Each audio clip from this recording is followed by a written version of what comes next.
ದೇಶದ ಐಕ್ಯತೆ, ಸಮಗ್ರತೆ ಹಾಗೂ ರಾಷ್ಟ್ರೀಯತೆಯ ಜಾಗೃತಿಗಾಗಿ ಬೈಂದೂರಿನಲ್ಲಿ ಅಖಂಡ ಭಾರತ ಸಂಕಲ್ಪ ದಿನವನ್ನ ಆಚರಿಸಲಾಯಿತು.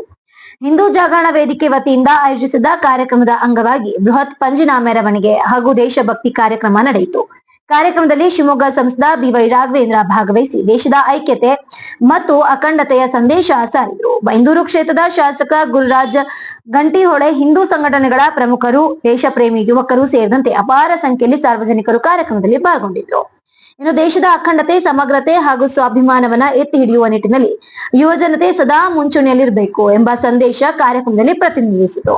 ಪಂಜಿನ ಮೆರವಣಿಗೆ ಮೂಲಕ ದೇಶಭಕ್ತಿ ಹಾಗೂ ರಾಷ್ಟ್ರೀಯತೆಯ ಭಾವನೆ ಮೂಡಿಸುವ ಪ್ರಯತ್ನ ನಡೆಯಿತು. ಕಾರ್ಯಕ್ರಮದಲ್ಲಿ ಭಾಗವಹಿಸಿದ ಯುವಕರು ಮತ್ತು ಸಾರ್ವಜನಿಕರಲ್ಲಿ ದೇಶದ ಬಗ್ಗೆ ಅಭಿಮಾನ ಹಾಗೂ ಏಕತೆಯ ಸಂಕಲ್ಪ ಮತ್ತಷ್ಟು ಬಲಗೊಂಡಿತು. ಇದೇ ರೀತಿ ಶಿವಮೊಗ್ಗ ಜಿಲ್ಲೆಯ ಪ್ರಮುಖ ಸುದ್ದಿಗಳಿಗಾಗಿ ನಮ್ಮ ಹಲೋ ಶಿವಮೊಗ್ಗ ಚಾನೆಲ್ ಸಬ್ಸ್ಕ್ರೈಬ್ ಮಾಡಿ, ಲೈಕ್ ಮತ್ತು ಶೇರ್ ಮಾಡಿ.